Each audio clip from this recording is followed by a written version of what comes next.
Hey everyone, Matt Krieger here. Last month, Pete and James asked me if I could put together some sort of kind of analysis that I could present on a monthly basis to the franchisees and just kind of give them a current analysis, really, of kind of what I'm seeing.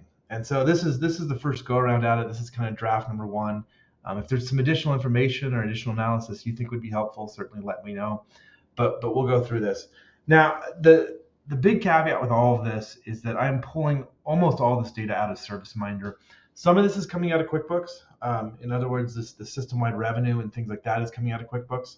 But when we get to appointments and we get to proposal data, almost all that comes out of ServiceMinder. So the better the information is in ServiceMinder, the better or the more information we're putting into ServiceMinder, the more that we can really rely and dig in on some of these numbers. So first thing I want to look at is revenue. And this is system-wide revenue. You can see some of the seasonality here. You can see the dips down come December, January, February, March, and then you can see it kind of increasing back up. What we saw last year is we did see another slight increase from August to September, so we'll look to see if we can continue to see that trend. Now, the revenue per location here, you'll see that we had almost $26,000 in revenue per location. That's down from August of last year, 33,110. So you might be asking, well, why is that down, and down somewhat significantly? Really, a lot of that's timing. If we look at how we're calculating system-wide revenue, that's really being calculated based off of royalties received.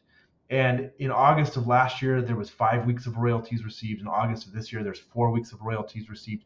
So that's not really an apples and apples comparison. A better comparison would be to look at revenue per location for the entire year. And so this year you can see there's about $200,000, $199,000 of revenue per location. Same time period last year, there was about $150,000. So on average per location, we've seen about 33% growth. Now, I do want to stress that's an average. We're going to see some locations, specifically the ones that are going from 1 year to 2 years in operations, 2 years to 3 years in operations, they're going to see more significant growth than the more mature franchisees that are maybe in year 4 or 5. And so when I say 33% growth or 32% growth, and you're trying to compare that to your own, keep in mind you also have to remember where you are kind of in your business life cycle. The next I pulled out was appointments, and I think this data will become a little bit more impactful as we continue to track it. But just to kind of take a look at a few of the metrics I took a look at. One is the average revenue per appointment. And so this, again, is just looking at ServiceMinder revenue divided by ServiceMinder appointments.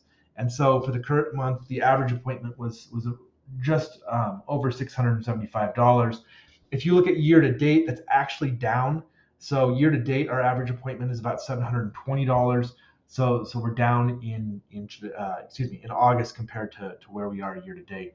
And then the total number of appointments booked in ServiceMinder for August was just over 1,200. If we look at our appointment completion percentage, so this is the amount of appointments that were booked in ServiceMinder versus the amount of appointments that were actually completed. So in other words, they weren't canceled or weren't moved for some reason.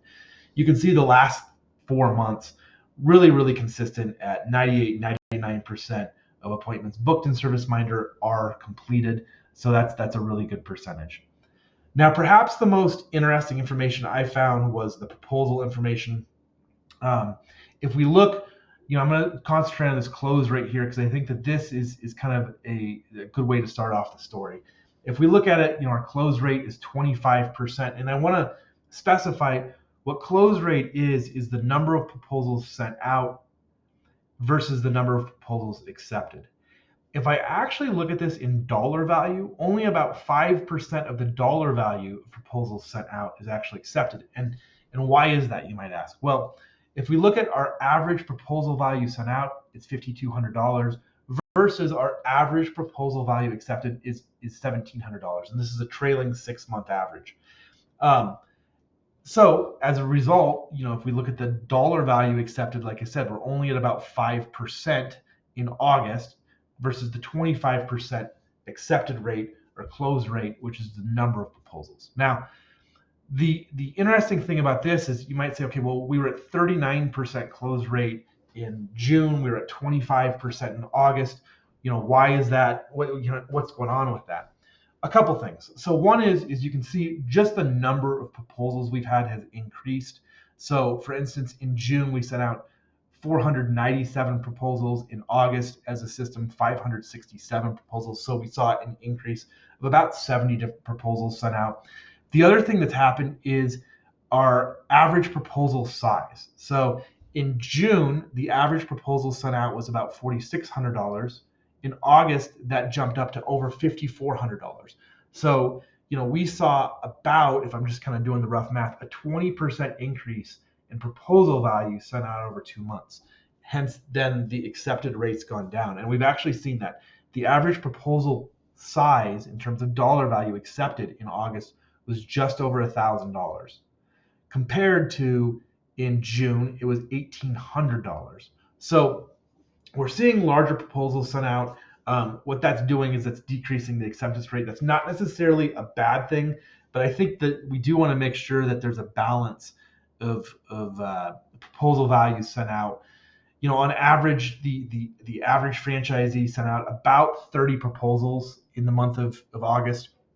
And then also on average, it's taking about 30 days to accept or to get a proposal accepted. And that's stayed relatively consistent for the last 5 months.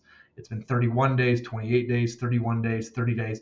The one exception, again, being this June time period where on average the acceptance rate was 23 days. But that's also because that was the lowest average proposal size. So smaller proposals get accepted faster. That makes logical sense. One last thing I want to kind of talk about with this is if you're trying to kind of forecast out what revenue looks like for the next 30 days for yourself, one way to look at that is, well, what revenue did I do this last 30 days? But another is if we know that it takes on average 30 days to get proposals accepted, we know on average that 25% of them will be accepted, and that we know on average that the accepted value is $1,700 essentially. We can really kind of put together, based off the proposal activity you're doing, what you think you can close on in the next 30 days. Again, a lot of those are averages, and we can take a deeper dive per location at what that looks like. But you can really start to map out what your revenue growth can be based off just really those three numbers, along with the number of proposals you're sending out.